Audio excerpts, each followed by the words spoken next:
G'day everyone, it's Jason from Coastal Asbestos, the Gold Coast #1 asbestos removal company. Now today we're going to talk about asbestos roofing. This is something that's near and dear to my heart because it's pretty much how I got started in the industry. Back in the day, I'm a roof plumber by trade.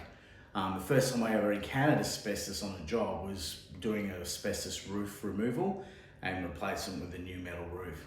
Also, we used to do a lot of asbestos gutter removal and asbestos downpipe removal. But there's more to it. I can start this video by saying one thing.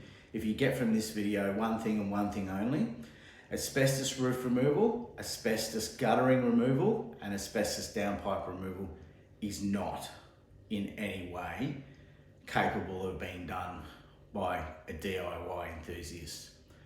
The two-story asbestos roof removal and replacement is one of the most dangerous activities you can undertake in the building construction industry.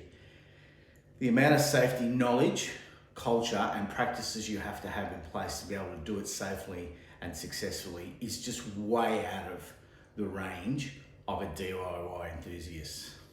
Now, asbestos roofing there's about three main types. So we have asbestos Super 6 that everyone's fairly familiar with.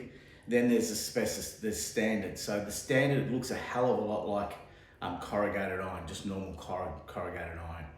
And then there's asbestos shingles. But they all have one thing in common. When they break down, when they get to the age where they start to crack and break, they're just not repairable.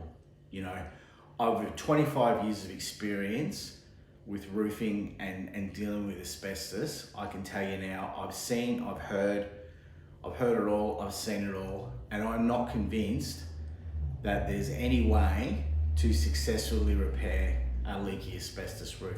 Because one thing is important, you only want one thing when you're repairing a leak, and that is to stop the leak. Now, if you start putting things over things, spraying things on things, all sorts of ideas that people come up with, it's only ever going to be temporary and it's never going to be a fix. If you're going to fix a roof leak, you want it to be permanent. So let's not worry about all these products and processes that claim to fix asbestos roof leaks. And there's another bit that's really important in this.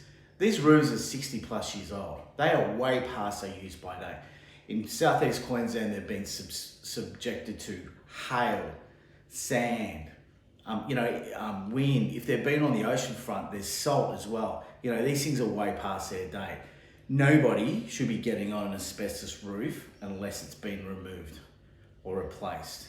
So at Coastal Asbestos here, we do not repair asbestos roofs, we remove them, that's it. I've seen people go through asbestos roof sheeting that's that old and brittle. Sometimes you can just stand on them and you can crack a sheet. If you're going to take that risk and you crack a roof sheet on somebody's house and it creates a leak, you could be up for a whole new roof. So just please don't do it. It is not worth it. Everything has a timeline, and when the asbestos roofs are done, they're done. So the important things to worry about with asbestos roofs are, you know, if you have a house with an asbestos roof, it is time. The best time is now to think about replacing it because it is going to let you down. In the worst case scenario, if you've got an asbestos roof and it leaks and you've got an asbestos ceiling, you're going to have asbestos fibres come through that roof cavity into your home.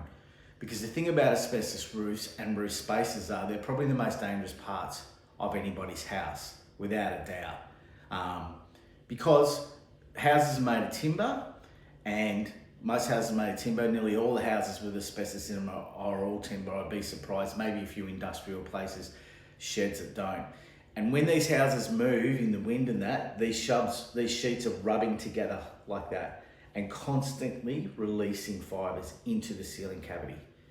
So you don't want to be crawling around an asbestos roof. That's why a lot of solar companies just won't fit solar to an asbestos roof, because it's time to replace them. Now, a few important things that we get asked about asbestos roof removal. Okay, number one, this is crucial. The whole ceiling cavity has to be cleaned out and vacuumed and sealed with an encapsulation spray. So if you've got Cool and Cozy, if you've just put bats in last week, I'm sorry, they've got to go. If you've got foil insulation, it's got to go. cool and cozy. It's a big problem. It doesn't have asbestos in it, but because it's been in the ceiling for that long and the action of the sheets rubbing in, it is now contaminated. If you've got someone coming to your house telling you they can leave the cool and cozy in, or they can leave the bats in, or leave the insulation in, it's not, number one, it's not to the code. So that makes it illegal. And number two, what is the point of removing asbestos from your home, like a roof, and leaving a heavily contaminated roof space? It just doesn't make any sense to us. So you've got your Super 6 roof, you've got your standard asbestos roofing, and you've got the shingles. The shingles, they just look like little bits of fibre, and they are. They're probably about 300 by 300 or whatever it was back in the day, 12 inches by 12 inches, and they just sort of overlap as well. Usually there's some ply or something under them to support them. But the big thing that's in common, all asbestos roofs have, is they're out of date, they're gonna let you down, and it can be catastrophic when they fail. And as a roofer, I can tell you, the best time to get your asbestos roof replaced is now and in winter. Don't wait, like everybody else does, for the hottest months of the year, with storms rolling in every afternoon, and go, we should get our roof fixed. You should get your roof fixed before storm season, not during storm season. It just creates all amount of havoc, pain, and anxiety. So that's it for me today. That's asbestos roofs. That's what you need to be aware of. You're going to have guys working at height, so they have to manage the risk of heights at all times. You're going to make sure that that cavity gets decontaminated. All that insulation, it's got to go. It's got to be encapsulated, and like all asbestos removal jobs over 10 square meters, it has to be inspected and a clearance certificate issued. So if you like this video, there's plenty more of them over at our YouTube page, so just head over there now. That's it for me for today. Jason from Coastal Asbestos.